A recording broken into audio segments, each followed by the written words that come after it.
বঙ্গোপসাগরের বুকে ৮.৫ বর্গ কিলোমিটারের দ্বীপ সেন্ট মার্টিন। এই দ্বীপে বসবাস করে প্রায় ১০,০০০-এর বেশি বাসিন্দা।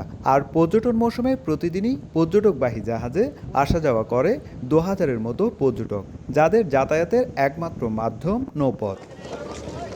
জাহাজ কিংবা ট্রলার, যাত্রী বা মালামাল নিয়ে ভিড়ে সেন্ট মার্টিন দ্বীপের একমাত্র জেটিতে। কিন্তু গুরুত্বপূর্ণ এই জেটির এখন বেহাল দশা।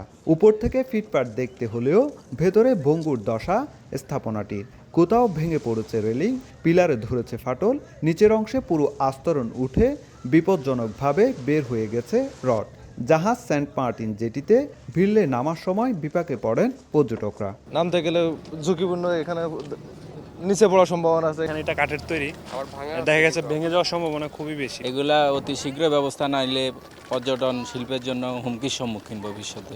প্রাকৃতিক দুর্যোগ ও বৈরী আবহাওয়ায় যেটি একেবারে ব্যবহার অনুপযোগী হয়ে পড়লে ২০২৩ সালে কাঠ বসিয়ে প্রাথমিকভাবে মেরামত করা হয়, কিন্তু বছর না ঘুরতে ফের ভাঙে জেটিটি।